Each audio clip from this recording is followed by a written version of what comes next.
Welcome. We're continuing our series of interviews with Hispanic entrepreneurs to learn of their experience, their background, their history, and their motivation for getting into business and building business and staying with the ups and downs of business. So today we're fortunate to have with us a wonderful entrepreneur, a beautiful lady, Lisa Herrera, who owns a company called The Corporate Connection. And we want to find out about what that's all about. You started your business in the 90s? And what is it you do in The Corporate Connection? We do branding, which most people know as promotional product, and we also do corporate apparel. Okay. Now, let me ask you, let's go back into your background. And you grew up with parents who had a business. They did. My father, separate businesses. My father worked for his father for many, many years, but collectively, his brothers and sisters worked on my grandfather's properties. My grandfather would buy a piece of land and then they would develop it into something. The house that I grew up in and that my parents still live in was actually built by my father by hand, adobes by hand, that him and my grandfather made and built. Wow. So what was your father's name? Leonardo Duran. And my grandfather's also. Okay. And they called him Leo? They'd actually call him BV. Okay, okay. Nickname. And so, and where did you grow up? Where was this adobe house built? I actually grew up in San Juan, which is kind of a barrio between, let's say, Alameda and the freeway. Yeah, off of Trowbridge. Yes. And did you go to schools there in the neighborhood? I did. I went to, my elementary school was Cooley School. And then there was some segregation, they wanted to desegregate, so they actually bused, once I was in high school, or junior high, bused me to Ross, and then I went on to Burgess High School. But you still lived in San Juan at the time? But I still lived in San Juan. My brothers and sisters went to Jeff. How many brothers and sisters do you have? 7. 7 brothers and sisters. I am the youngest I'm the 8th and the youngest. Wow. So what kinds of properties then did your grandfather build and your father work for him? My grandfather, I think, initially started off with the property that was in San Juan. And there was a bar there. It was called Papagayo Bar. He gave part of it to my uncle, Ruli, who had a restaurant. My uncle's restaurant was on the bottom, and my family grew up on the upper level. It was a 2-story building. And there was some fun times there because, as kids, my Uncle Ruli would, it was hamburgers and hot dogs, and, he had a candy counter, and the Farro factory was right next door to us. And so at that time, Farro was really big, and there was, to me, what seemed like thousands of employees. I don't know if you ever have driven by that area, but that parking lot was huge, and it was just filled with all of the cars, and they would actually come to the fence that divided the Farro factory and our property, and we would sell them lunch. So my uncle would, hire us as little kids, and he'd send us out there with hamburgers and hot dogs and candy apples and whatever there was. And there was a lot of exchanging between the chain link fence of money and hot dogs, and I loved that. I really did. I had a great time at that. And my brothers and sisters, we all did it. It was during the summers when you weren't in school. And it was during the summers. And my uncle was downstairs in his restaurant. My dad was on the other side of the property with his bar. So I never knew a life where people actually worked for a company or went to work. We all worked for ourselves. So how long did your father have that bar? Way before I was born, and he closed it when I was about 13. He closed the bar. My mother wasn't really a fan of the bar. And we weren't allowed in it, but we frequently snuck in there, and my my daddy would, let me sit at the bar counter and watch him work, and that was really interesting. I can still see him working and wiping down the counters and, tapping the beer, and the ease that he would wash the glasses with, the way bartenders do, and drying them out. And the bar was a hideous green with red stools, I remember that, and a jukebox at the end, and just neighborhood clientele. Serve the neighborhood. Serve the service. neighborhood, yeah. And your mother? Where is she from? What is her background? My mother was born and raised in El Paso, and she married my father very young. I think she was 17 and he was 21. And she came from a very different background. She grew up a very, very devout Catholic. And my dad, they were not raised in the church, and so it was really a contrast for her to come in to marry into this kind of lifestyle. And what was her family name? Arnal. Okay. Yeah. And so he runs a bar, and you're young. And what does he do next? Well, my dad never stopped. My grandfather then also owned a property at the same time on Alameda, right by Fox Plaza. And back in those days, I wasn't born. My mother says that we always called it the camp. It was a trailer park, and she said that a lot of soldiers' families stayed there. And after that, then they started building a motel that would eventually be called the Papagayo Motel. Was there for many, many, many years, and built it again by hand. My uncles, my grandfather. I actually remember that because Alameda was a highway. Yes, it was, and back in those days, people stayed in motels. There wasn't the big hotels, and that was really the time that I remember. The bar wasn't really part of my childhood as much as the motel was, and I spent a lot of summers. I spent all my summers at the pool, swimming, and we'd do our chores, run over there, and. What kind of chores did you do? Oh, everything. And when you grow up in a family that big, my mom did laundry and cooked, and we pretty much did everything else. There was a lot of dishwashing and just. Did the motel have a restaurant too? Or are you talking about the home chores? Home chores. Okay. But yes, the motel did have a restaurant, and my mother worked there. My sisters grew up waitressing there. I was still pretty young when the motel was built, so I was in grade school. So all your family was working the business. Everybody had some part in it. My brothers, from a very young age, 10, 12, 13 years old, were doing construction. And now, of your brothers and sisters, some of them in business? My brother Leo, Leonardo Duran III, he has a construction and remodeling business in Virginia.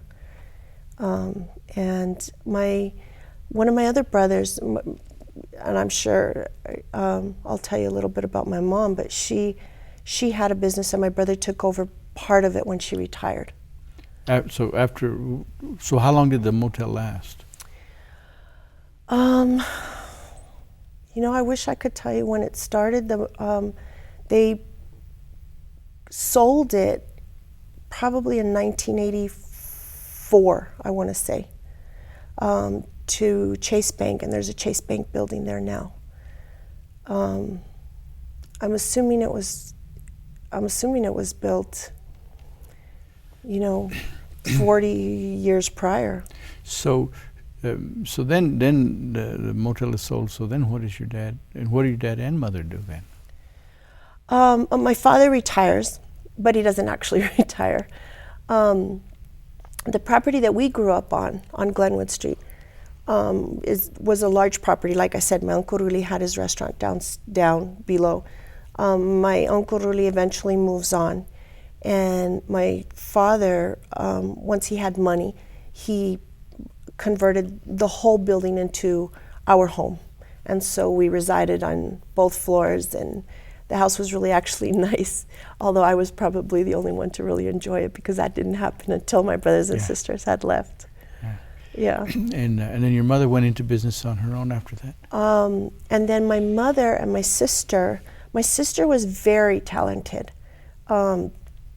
She was very creative with her hands, and she was always designing things, and so she became a florist. And for a little while, she worked there. You know, there was a part of the building that she used, and she opened up her own flower shop, and it was pretty successful, but she quickly got into the bridal business.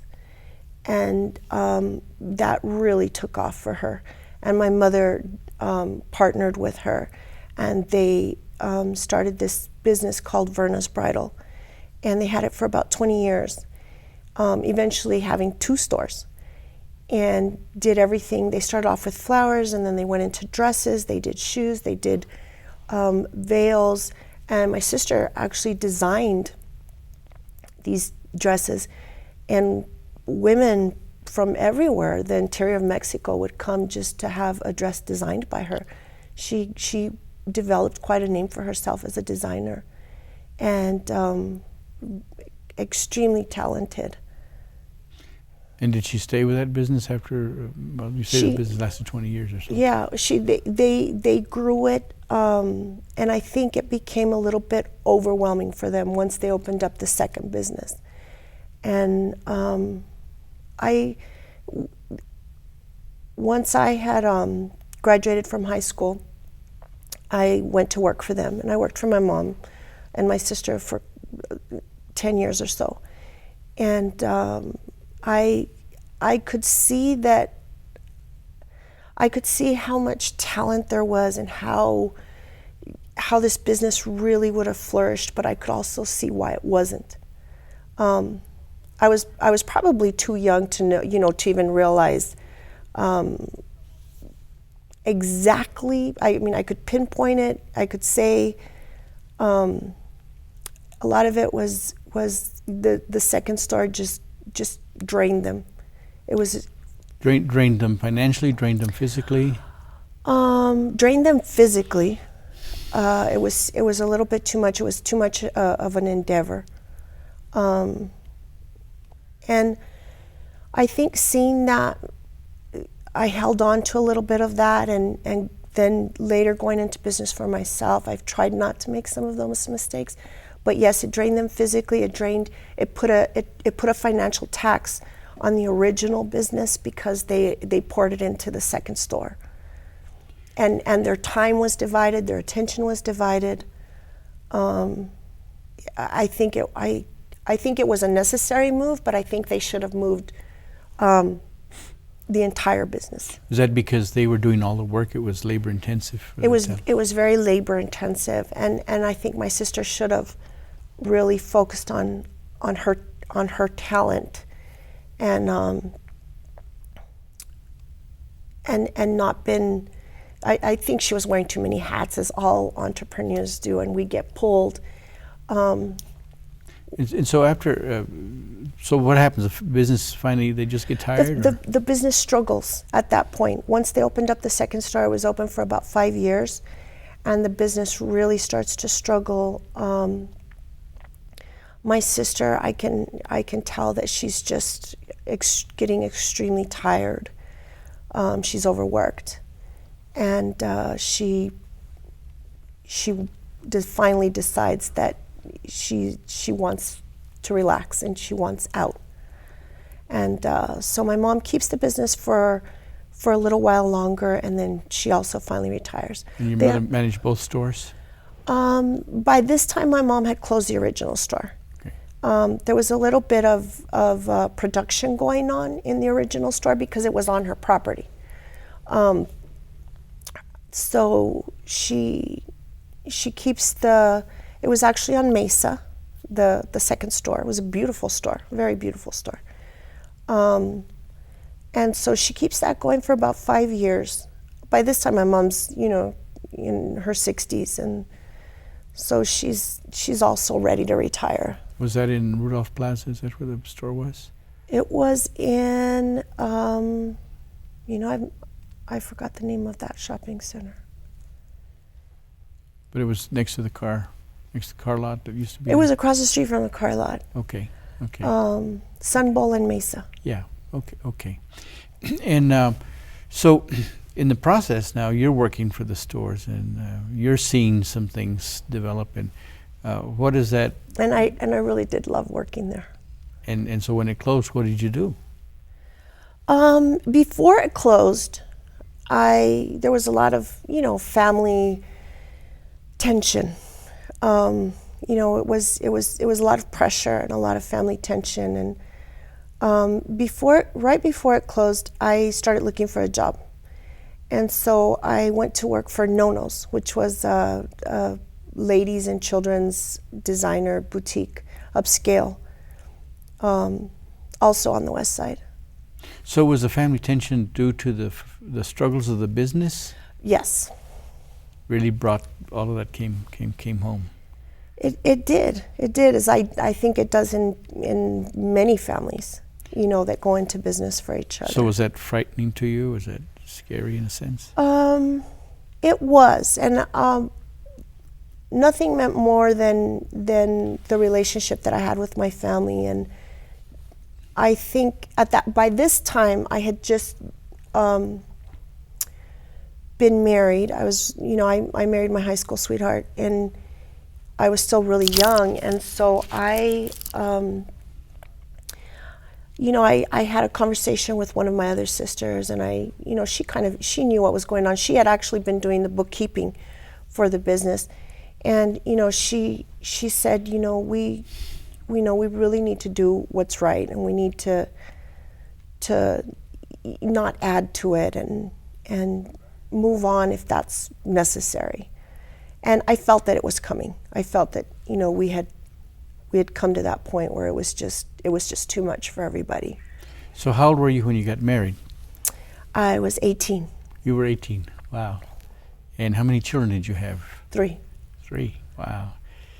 So the store closes. You look for another job. You start working for this upscale children's and dress shop.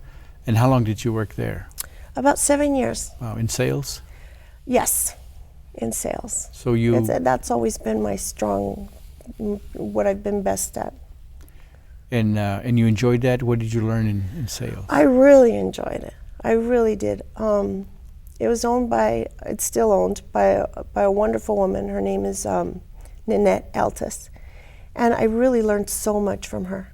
She was a wonderful manager and a wonderful lady, and I grew to admire her and have a tremendous Like what respect kinds of for things her. did you learn?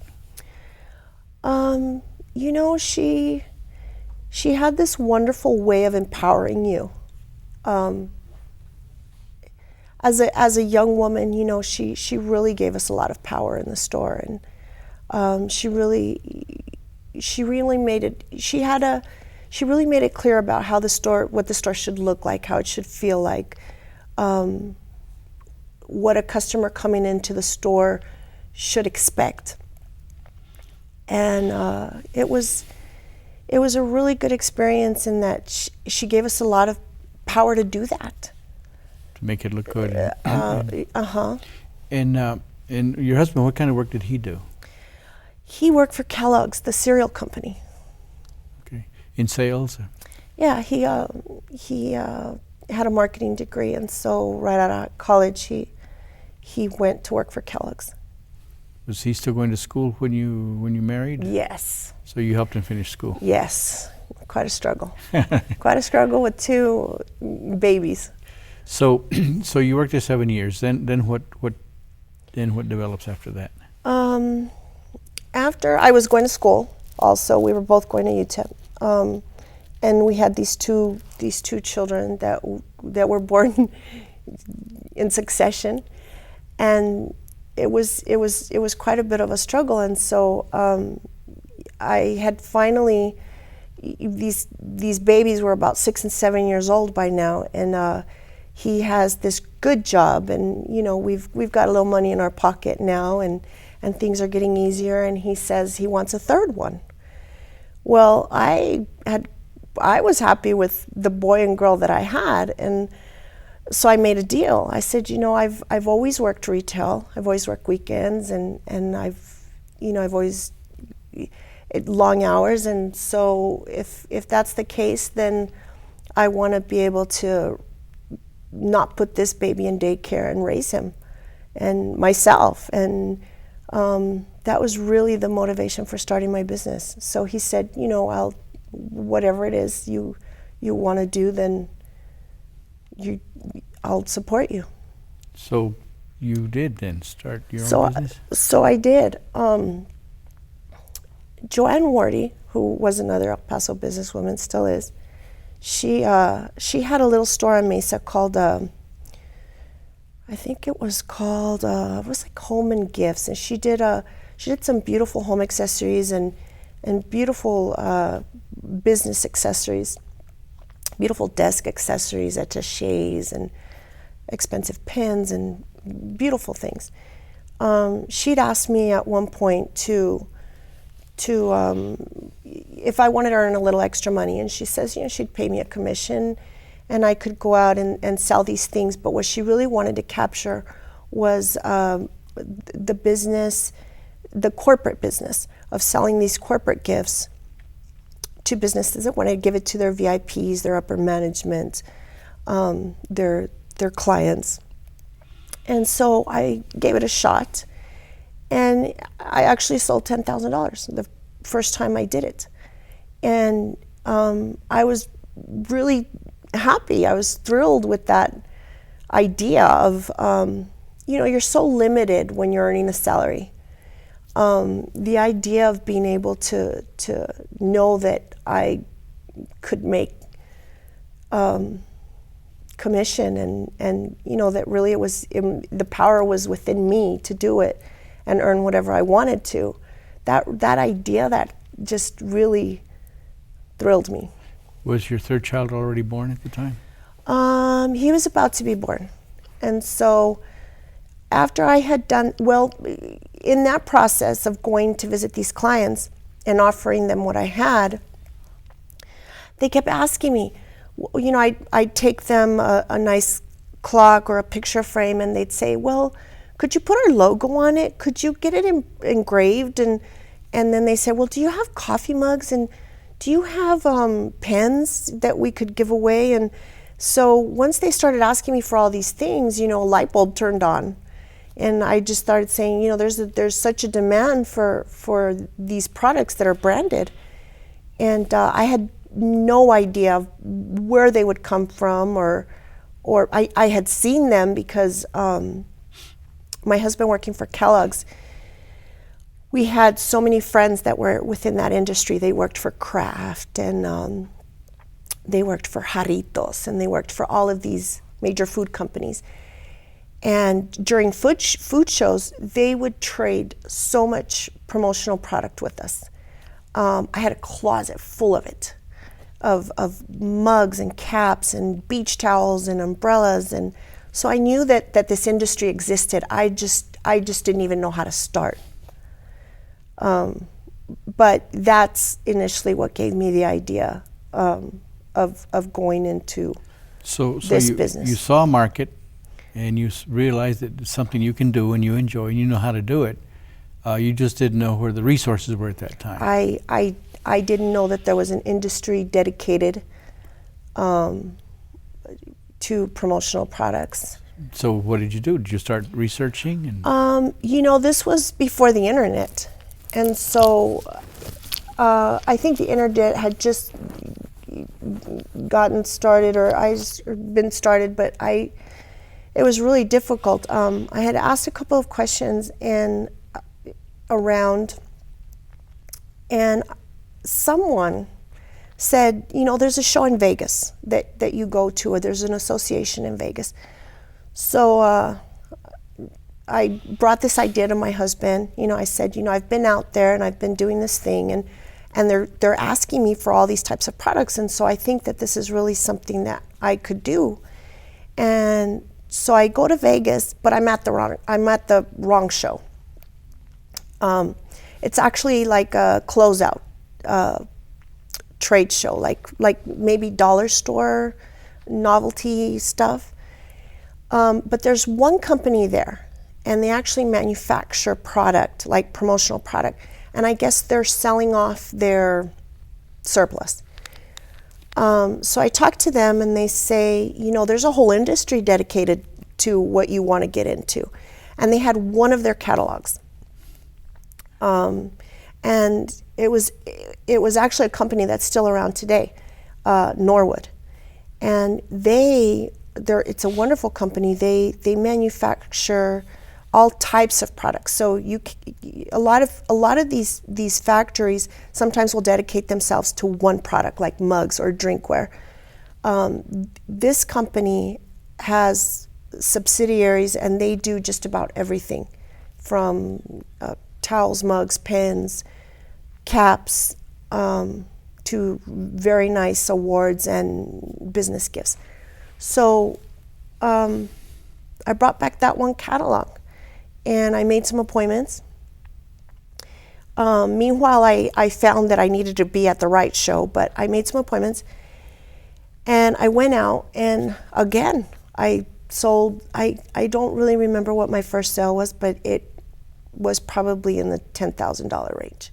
Off of the catalog? Off of the catalog. And you're representing? I had no samples. I hadn't really contacted them, but I had set up an appointment with Phelps Dodge. At that time, it was Phelps Dodge. Yeah. And that just motivated me more. I said, okay, I'm on the right track. You know, I knew they were one of the companies that had asked me for a couple of these other things, and so I knew I was on the right track. And so I finally made it I finally found this industry, and that kind of opened up that opened everything up. So all of a sudden now you find yourself capable of representing this catalog, and you find people that have a need for it, and you're already reaching these corporate clients. So when does the light bulb turn on that, you know, you can form your business? Immediately. It was from that first sale. Immediately I realized the potential that it had, and that it was a lucrative business, and that it was I was really a distributor. I wasn't really manufacturing anything, and so it would go from the factory to the client. There was some things I had to learn about graphic art and printing processes so that I could effectively sell. I started going to the trade shows and learning more about product, and how these products were not just giveaway items, but how if put into a certain program, they could really help my clients. Safety programs, service award programs, incentive programs. So I really started learning more about how I could fulfill a need. If there's a plant and they're having safety issues, and they really need to bring awareness, and that helps the whole company, because they're cutting down they're just having less injuries, they're having less lost time, their insurance costs go down. So you move from branding to safety products, and to really implementing the products into programs that were really going to help my clients. Okay. So let's take a break for a second.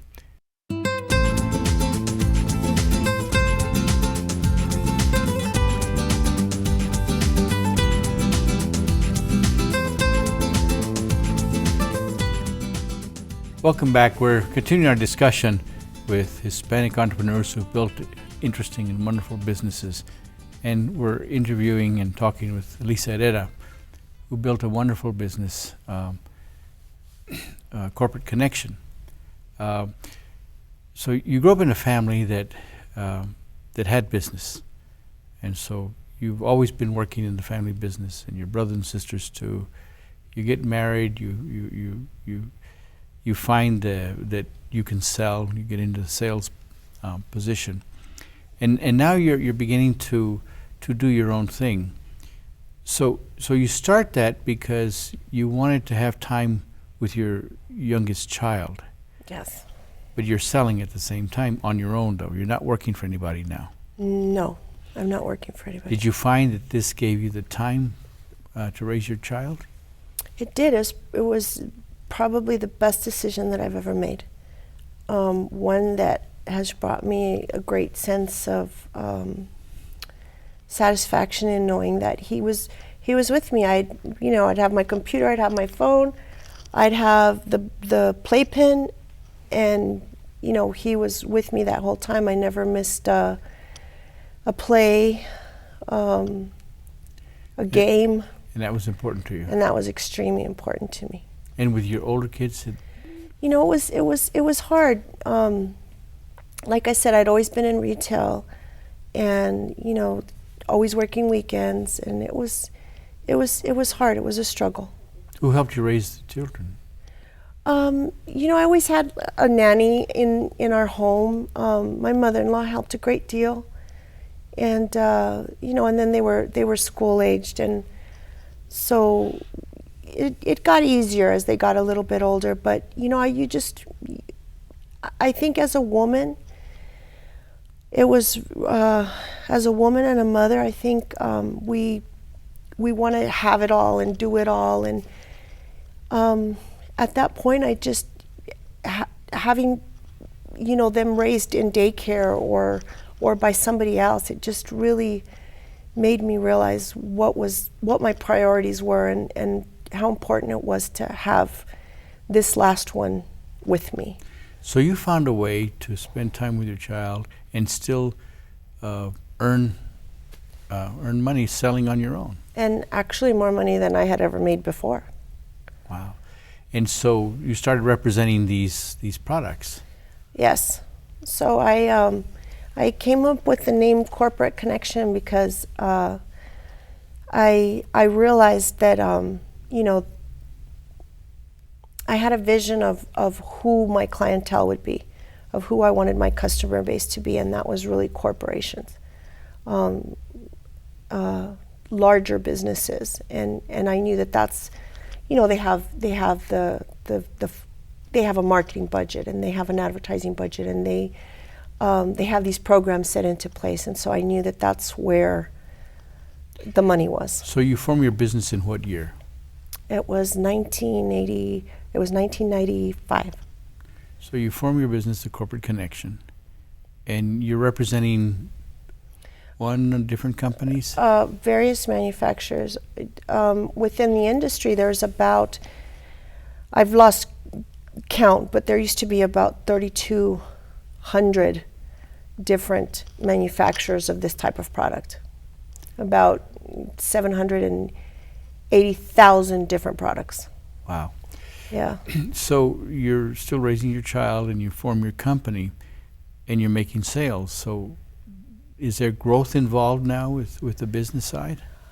It was growing. It was growing rather quickly. And I think I came into the business right at the right time, because there wasn't, at that time, there was very few local companies that were doing this. And like I tell you, there was such a need for it, and I had a great response from a lot of the companies that I started selling to, who are still my clients today. The Electric Company, Phelps Dodge, which is now Freeport McMoran, Sun Metro, Thomason, which is now UMC. So, they had a need for this product, and so it really took off. So you're working out of your home? I'm working out of home. For how long? It was quite a while, but not in El Paso. What ended up happening was my husband got promoted 2 years after I had started the business. 4 years after I had started the business, he got promoted. I had a great friend who had been helping me a little bit, and so she took over the El Paso clients, and we were moved to Salt Lake City. Wow. And so I was, it was a great opportunity for him, and he was really happy, and so I was happy about the move, but I had just gotten started and it was going so good, and so there was a little bit of disappointment involved. But I was looking forward to being in a new city, and since I had been working from home, I realized, I'll just do it again. It wasn't that easy, but I did it. So you kept doing it? Got to Salt Lake City. We moved to a little suburb right out of Salt Lake City, and I started making appointments. And it was quite a change from El Paso, and it snowed a lot. It snowed for 6 months straight. And so visiting clients, that whole environment that I wasn't used to, and I was the only, first of all, Hispanic woman I felt like in the state, and I was probably the only one wearing heels in the snow. Wow. So how did they react to you? How did they respond to you? It was a great response. I have never met such wonderful family-oriented people, and it was a great place for the kids. They were really happy there. There's only at that time there was only 3% minority in the whole state of Utah. That included every minority. Wow. My children were the only Hispanic children in their school. And so it was a challenge. I really was worried about how I would be received, and luckily it went really well. And my husband had connections, with his business, and I quickly, within his industry, a lot of the independent grocers became my clients, and I've always been a little fearless. And up to... Where did you get that? I don't know. I would assume from my parents. So as you're building I your think business, it was a fun challenge, And you enjoy it, you pursue it, you make it fun. It was a fun challenge, yes. And so how long did you do that? We were in Salt Lake for about 3 years. Meanwhile, your business in El Paso is still operating? It's still operating, and it's going well. And so you're making money on both ends? I'm making money on both ends. It took a little while. Thank goodness I had the experience, and by this time I knew exactly which departments to visit and who I needed to speak to in every department, and so it kind of went quickly when I got to Utah. And the business just grew. I had the Utah Transit Authority, a lot of these independent grocers that I talked about. I mean, I developed quite a clientele. Well, why is it that you're successful when there's a lot of competition out there? What is it you do that tells the client, your customer, that they need to do business with you? Is it something you say, something you do? I think it's that I don't sell to them. I think it's more that I fulfill a need. I ask a lot of questions, and I don't want to just push products that aren't useful, that aren't, we all get, I'm sure, Mr. Galicia, if you opened your desk drawer, you have so many branded pens and mugs, and there's probably things in your office. The ones that you hold on to are the ones that are really useful to you and that are quality and that speak something about the company, that company's image and the company that gave it to you. And so that's what I try to do for my clients. I really listen to to what they're saying. We want to capture this audience. We're trying to build this awareness. We want to create this campaign citywide that is promoting safety or any issue, cancer awareness. So where did you learn to look to the customer's needs? You know, we got a lot of training within the industry, and I studied business in school. My parents' business, and you know, in every job that I've had, you know, even when I was working in the bridal industry and a bride would come in, and you know, you really have to listen to what she's saying and the image that she has for her wedding. And so I just really listening to what your client needs. Now, you did finish your college? You know, I'm 7 classes away from finishing. Really? Yes. But you did a college career though, and you raised a family, and you've got a business. You're working out of your home. You're in Utah 3 years. Then what happens? My husband gets transferred again, promoted again, and this was a really good opportunity for him. And it was in New Mexico, in Albuquerque, and so we move again, and I start again. So you're following your husband's promotions. Yes. And then you take your business with you. Yes. So what happens to the Utah? You just drop that and start picking up? No, I held on to those clients for quite a while, for quite a long while. It's hard to hold on to them very, very long term unless, you know, you're flying back and forth, and which is what I did. I flew back and forth. I would visit them 3 times a year, 4 times a year. But, you know, there's the competition is there, and they need to be serviced. And so I understood a lot of times. But I really did hold on to them for quite a while. And you built the business again in Albuquerque now? And I started the business again in Albuquerque. The same this way? time, yes, this time it was a whole lot easier. It got easier every time. I always wonder how big the company would have grown had I stayed in one place. But those opportunities really taught me to go out there, to not be afraid, to build. You know, it was exciting to come to a new market and rely only on myself and know that I could build it, and that I could build it into, you know, hundreds and thousands of dollars. You know, it was wide open to me. So you had sales in the 100,000s a year? At that time when I even probably within the first year, being in New Mexico. Wow. So how long were you then in Albuquerque? We were there 3 years. Another 3 years? Another 3 years. And then another promotion, or? No. Sadly, my husband became really ill. He had cancer, was diagnosed with cancer. So his health deteriorated? It did. He was sick for about 4 years, and when it was time, he knew it, and he didn't want to leave me in New Mexico. And so he called my parents and relayed to them really that of what his wishes were, because I wasn't listening. And you know, I was holding on to the hope that he would get better, and that, you know,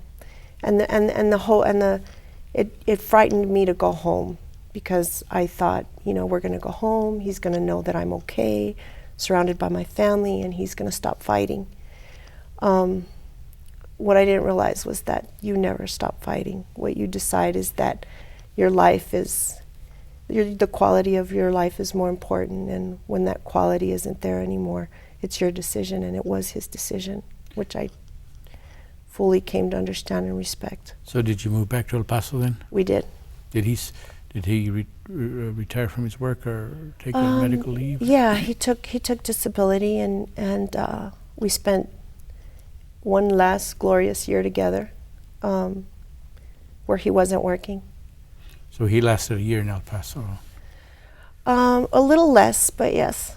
What year was that? That was 2003. So now you moved back to El Paso.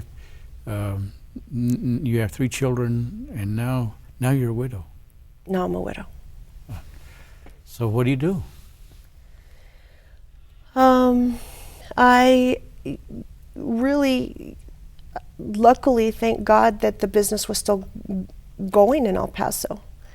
And so I just picked up where I had left off and grew it from there, held on to my clients.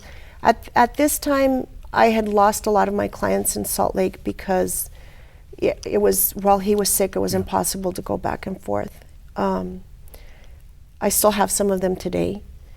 I still do business in New Mexico. But it was really fortunate that I still had a lot of business in El Paso and a lot of knowledge and experience now that I could just hit the ground running. So now you're still working out of your home, or? By this time, the business was way too big. And about 5 years prior, we had started doing apparel. Well, we had always done apparel, but we started doing it in-house. I opened up a small showroom and a production area and bought embroidery machines, and we started doing corporate apparel. So you started doing your own embroidering? We started doing our own embroidery. Yes, it got way too big to keep contracting out and not have that control, and so I opened up shop and brought everything in-house. And so now you have a facility. So now we have a facility. And you have employees. Employees. And you find that apparel is a market now. It had always been. But, once you have your own equipment and you're doing it on your own, of course, it just grows all that much quicker. Okay, now where are you with your business? Now it's been about, I think it's been about 7 years now that the showroom's been open, and I found that my clients really appreciate walking in, seeing everything that's available, and having just everything at their disposal to make those kind of decisions of what they want to purchase, and they can touch it and feel it. And a lot of this business is really competitive online, and what they don't like is that they can't see the products, and it takes a couple of days to get samples in if they need them, and this way they can walk in and see thousands of products at once. So you have a showroom with products. Where is your showroom? It's on North Zaragoza, 1510 North Zaragoza. And so you bring clients to see your products, and they can select. Mm-hmm. So tell me about your business now. How has it grown? That was probably something that should have been done a long time ago. Had I been in one place, I think, having a showroom and having doing all of the production ourselves was something that was probably should have been done a long time ago. I think the business would have really grown that much quicker. And that's, I think that's one lesson I learned. I think fear had kept me from, I was doing so well on my own, and I think fear had kept me from really making that leap and that investment. And when I bought the embroidery machines, I knew a little bit about embroidery. We had been contracting it out for 10 years or so. But it was a little frightening. The equipment's very expensive. And I really had to learn. I had to learn the software. I had to learn the machines. I rarely ever run them myself. Actually, never. Unless there's somebody calls in sick and it's an emergency and I have to do it. But I had to learn. So now you're managing the production process. You're managing employees, running the business, and you're still out there taking care of customers and selling. Yes, and that's the part that I enjoy the most. I really enjoy visiting with my clients. I really, over the years, they become friends, and so I really. So what is your strength in what you do in dealing with clients? I hope that they feel that I'm their ally, that I'm their partner in business, that it really matters to me what image we're creating together for them, because that's basically what we're doing. We're branding. I hope that they feel that that they're really getting my experience, my knowledge, and value for their marketing dollar. So as you're growing your business, do you see values that your mother and father had, that you had in your family, that now bear fruit in your business? Every day, absolutely. Like what kind? My father, so many lessons that he would, his mother, I remember he would always tell us the story that his mother told him he was going to go look for treasure, I think, as a young boy, as a young man in the Sierra Madre, was going to go. She says, hijo, no tienes que ir a buscar el tesoro si aquí está en tus manos. Wow. I remembered that a lot. So you don't have to look for the treasure when it's in your hands. It's in your hands. It's Wow. in your power. And I think that, it was always this thing. My brothers and sisters, college educated, they all have wonderful careers. But for those of us that chose not to work for ourselves, my dad would always say,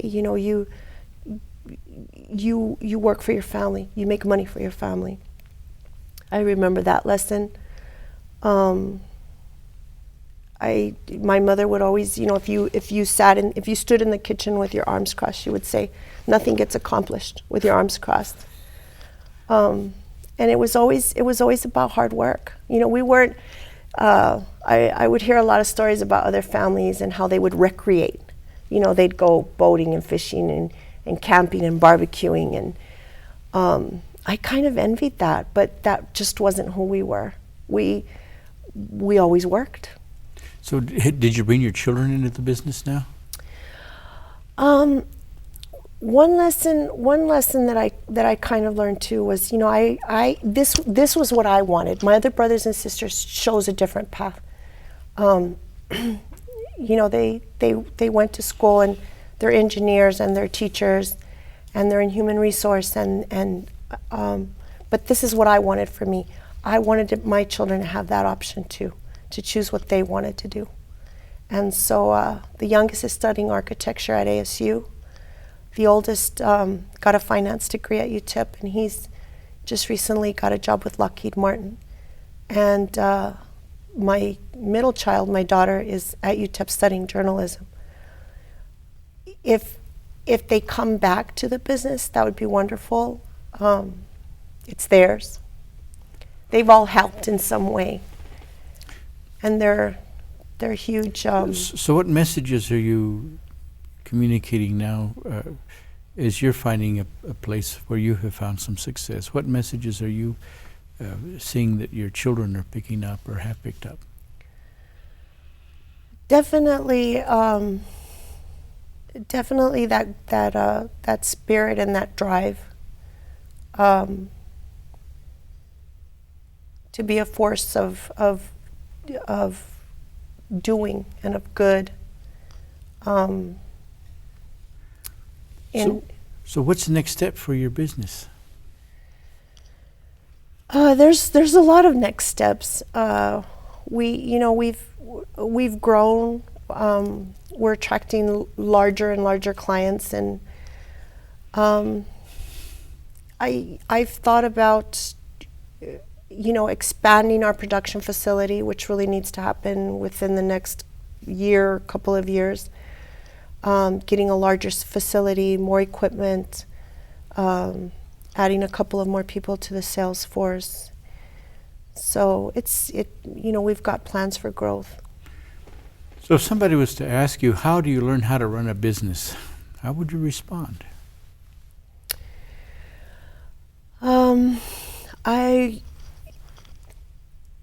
A lot of it is, you study, you implement what you've learned. when you get stuck, you reach out for help. You never stop learning.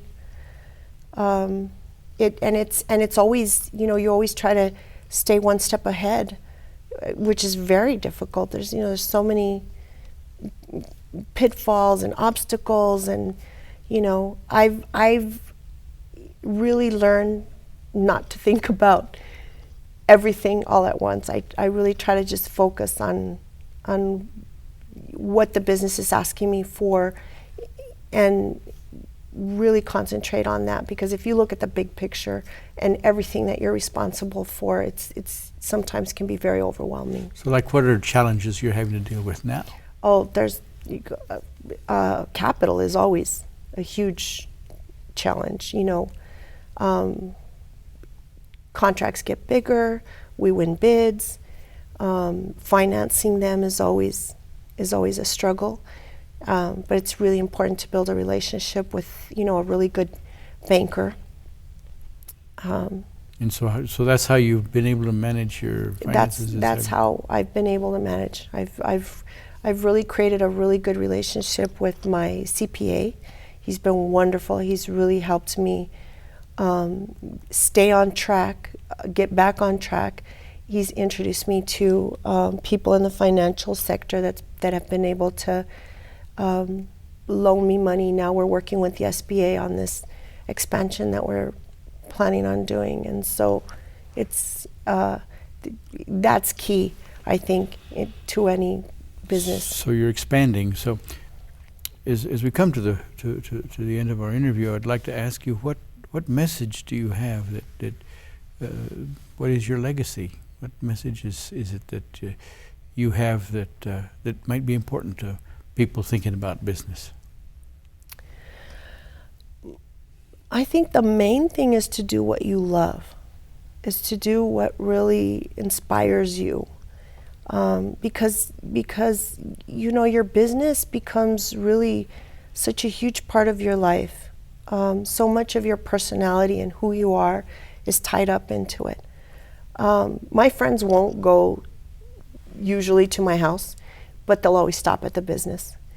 And it's a second home to me, and I really feel that it's something that you really have to be passionate about, because it comes across to your clients.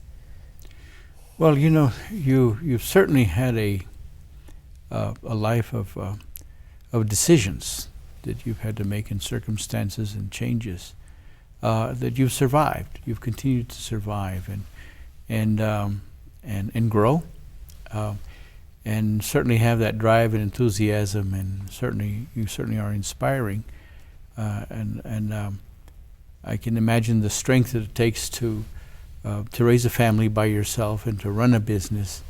But I think that the values that you share are important values in building a business, and you still want to grow. And like you say, you have challenges every day, but you've learned how to focus. And so, I certainly appreciate your story, and having come from an entrepreneurial background as a Hispanic, which is not too usual, and how you've carried that on. And I'm certainly certain that your future has growth laid out ahead. But it's been a very valuable conversation with you, and I really, really, really appreciate that. And I hope that viewers can see the value that comes from the long story of family, and how you raised a family, but how you've seen the customer's needs and continue to focus on that. I certainly thank you for your time and your willingness to share with us your story. So thank you so much. Thank you. Appreciate it. We really thank you for watching. It's been a wonderful story, and you're part of this developing story.